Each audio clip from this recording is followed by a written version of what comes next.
We all should know what an SOP is, but for those who might be new to the business, it stands for Standard Operating Procedure. That's our topic today, and you may be thinking if it's standard, it should be simple, so why are we even here? Well, our expert today to talk about this is Dean Mercado, the CEO of Online Marketing Muscle. Dean, welcome.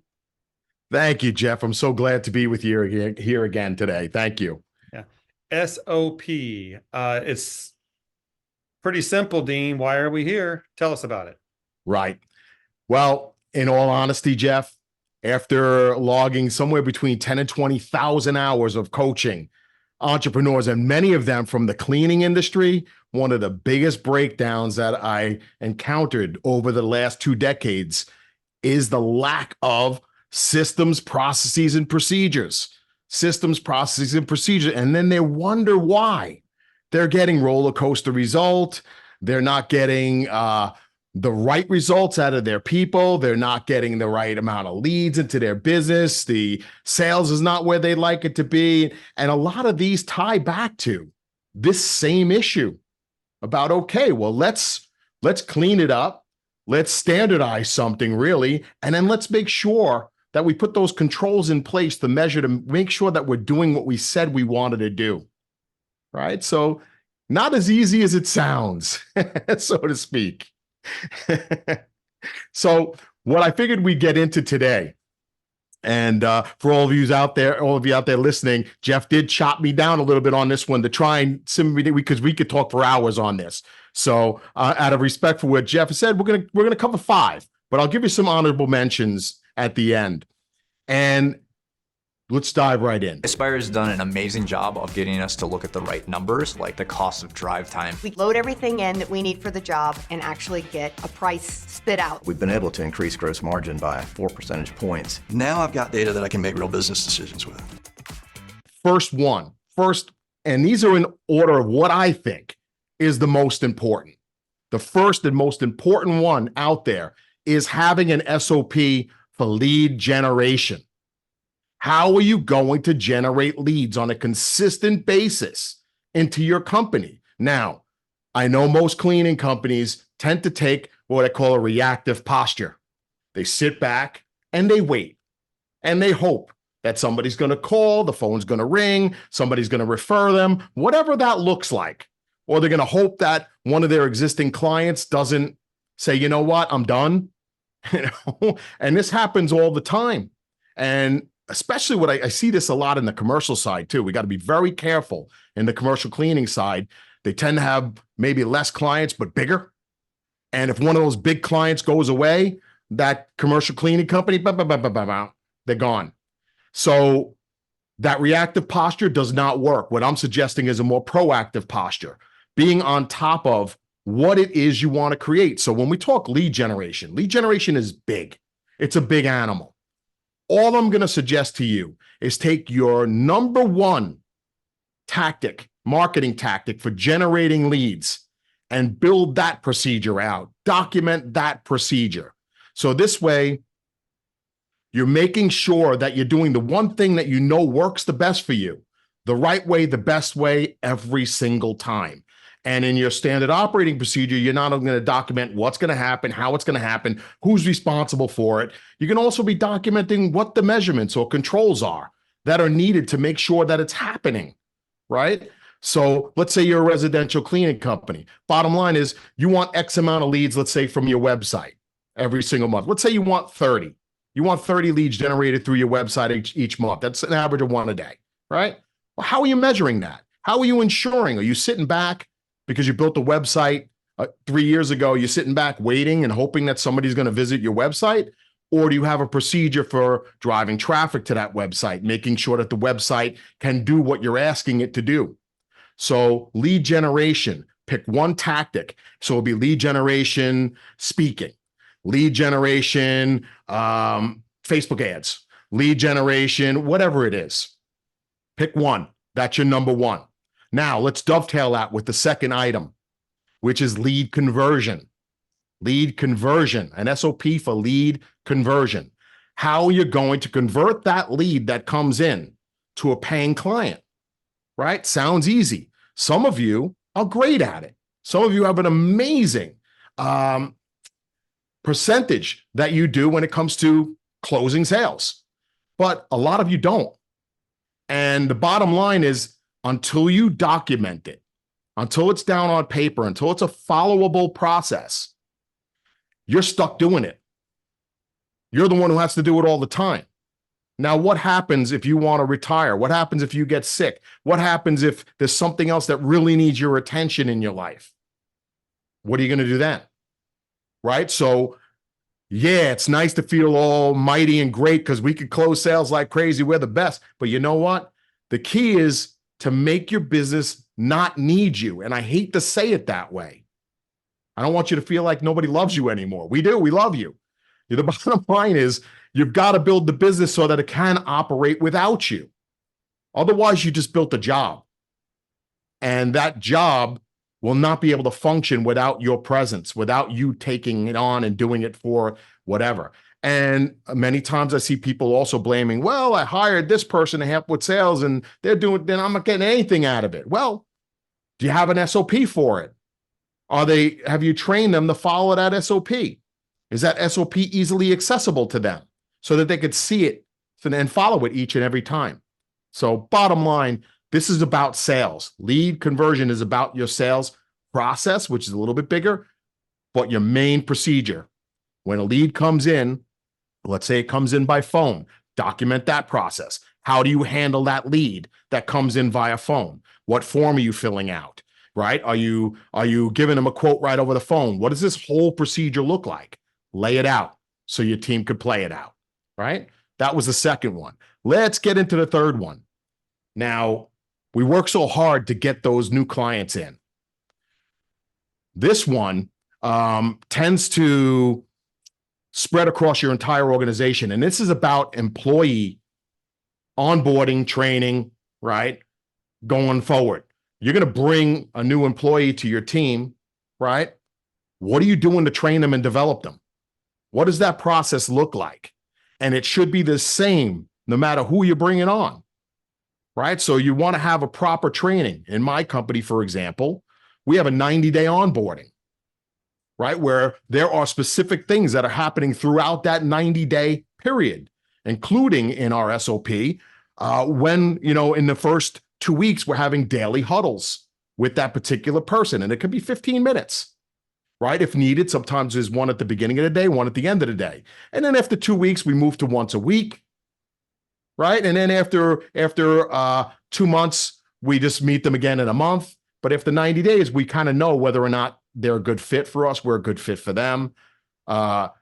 If we don't give them the attention they need and deserve at that point, shame on us when we're getting bad reviews online, when we're getting clients firing us, when we're getting inconsistent results in the cleaning we're providing out there. I can't stress this enough. Those first 90 days with your new team member are the most critical with that team member. It's just like when you have kids, and I have kids, and Jeff, you have kids too, right? Mm-hmm.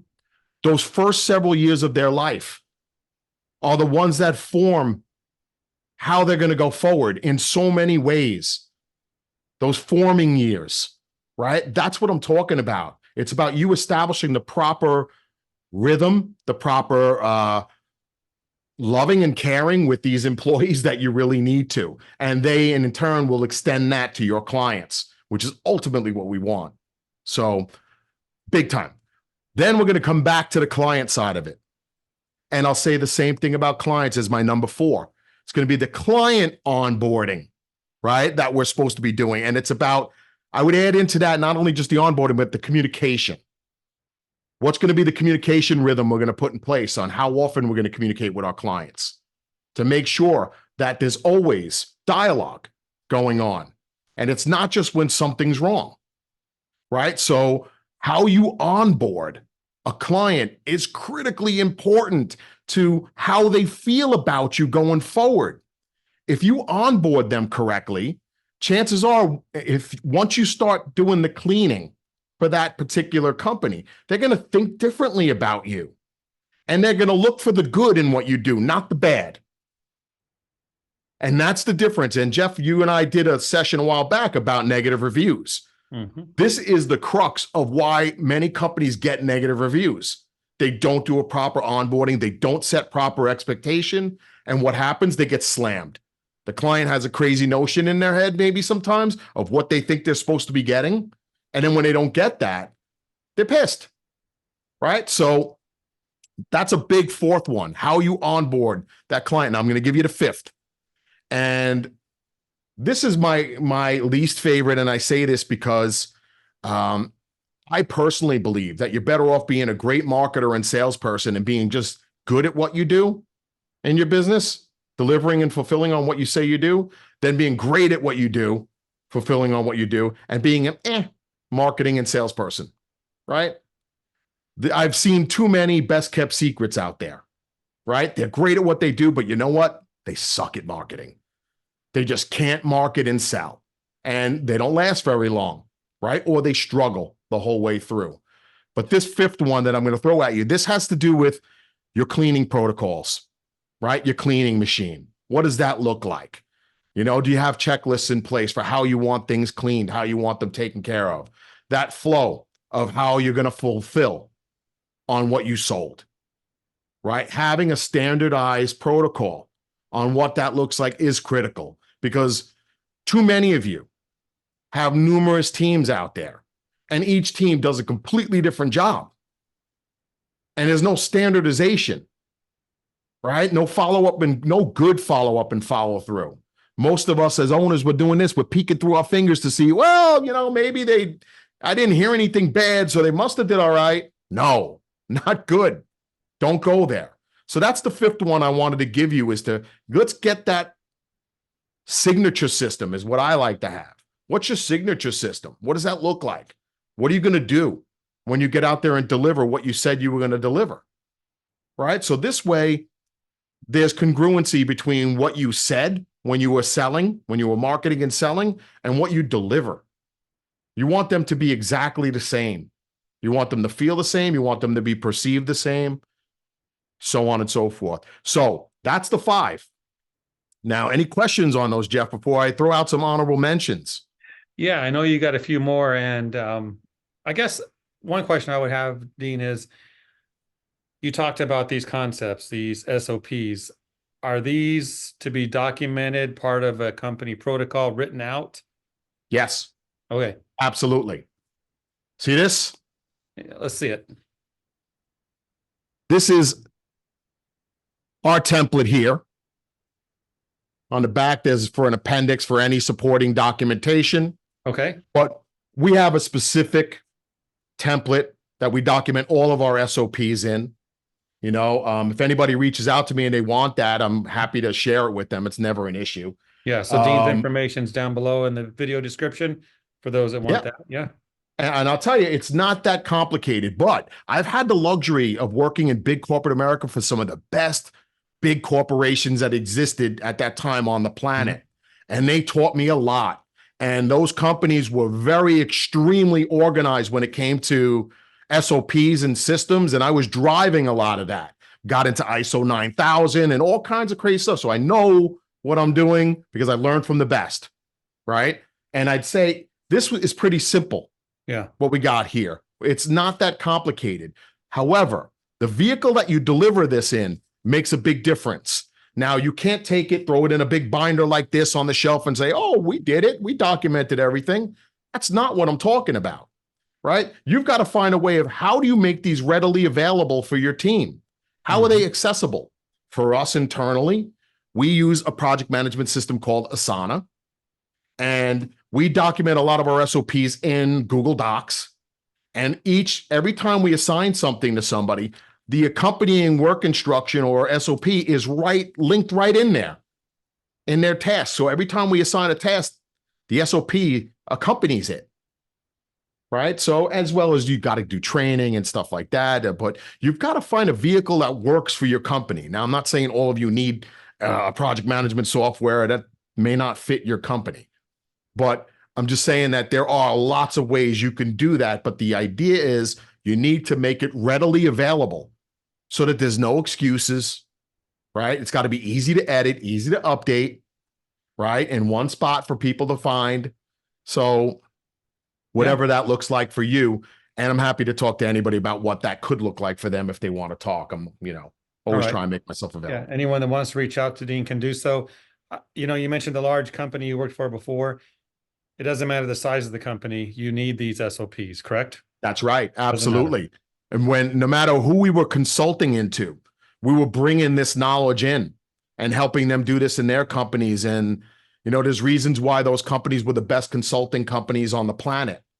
They knew what they were doing, and that's a good thing. So part of what I like to do is I look and see what the big guys are doing. And then how do we champion that for the little guy? So that the little guy can actually start to see some of those successes as well. And that's not an easy thing to do, but it's a necessary thing. There's a reason some of these big businesses keep getting bigger, and there's a reason that the small ones don't. True. Yeah. All right. We got a couple minutes left. Yep. Honorable mentions. Take it Yes. away. Okay. So one of the things that it really matters is getting paid. So having some sort of a billing SOP. How do you get paid? How I get paid SOP. That's a critical one. You don't want any hiccups, right? You want your way you get paid to be kind of standardized as much as possible. There's always going to be that client that wants to do it their way, a little bit different. And, you have to be tough and you have to be willing and knowing how to push back when possible.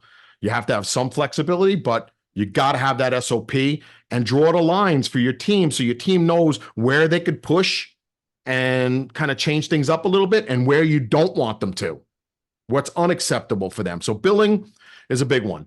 Customer service is a big one. Now, a lot of times when I look at customer service, I'm looking at it from an after somebody's complaining or there's something going on. How are you dealing with things? So having a customer service, dovetailing that, the other big one that I call client retention, right? Client retention and loyalty. That's another honorable mention. How are you going to make that client? How are you going to wow them? How are you going to make them want to write you a review? How are you going to make them want to do more business with you and refer you? Right? So client retention and loyalty. Another big one I would say is, especially on the commercial cleaning side, is the equipment and inventory management. Right? Making sure that you have an SOP for how that's going to be. You don't want a team out in the field and they don't have what they need to get the job done. You got to make sure that that's wrapped up. And then with the 10th one, I'll give you is scheduling and time management. How are you doing the scheduling? Making sure that everybody's where they're supposed to be at all time when there's no fluff. And I'm going to give you one extra bonus. And that's an SOP for creating SOPs. You got to have something like this. Standardize the process of creating the SOP, and you're more likely to create the SOPs, right? And I'm going to give you one extra bonus tip. Is that okay, Jeff? Yeah, I can't keep up, but go ahead. Think about how you can leverage AI to help you get these pieces developed and written. Good point. It is very doable. I do it with my clients all the time. I show them right in front of their face, and they're blown away when they see what's possible. So if you're the owner of the company and you're saying, well, how the heck am I supposed to get not only those 5 you mentioned, but now he wants 10, and now he's telling me an SOP for it. Relax. It's not that bad, right? I could use AI myself and I can write most of my SOPs in a day. So are they going to be perfect? No. And I'm not asking you to get that granular and that perfect. I'm looking for version 1 out of you. Give me version 1. Think you're 100 feet off the ground. That's version 1. You don't have to get in the weeds down on ground zero yet. Just get me to 100 feet so I can look down at your process and we could see that we could follow along what needs to happen in any of these SOPs. So I hope this was helpful. I know it was a lot. It's a lot, but important. So yes, you got it. I love the SOPs for SOPs. That's pretty good. Yes, exactly. So, and very, very important. That is the one I would say create first. If you don't have start anything. somewhere. Yeah. Or ask me about this one and you can leverage ours, just put it on your letterhead, That sounds easy. All right. Yeah. Makes life easy, right?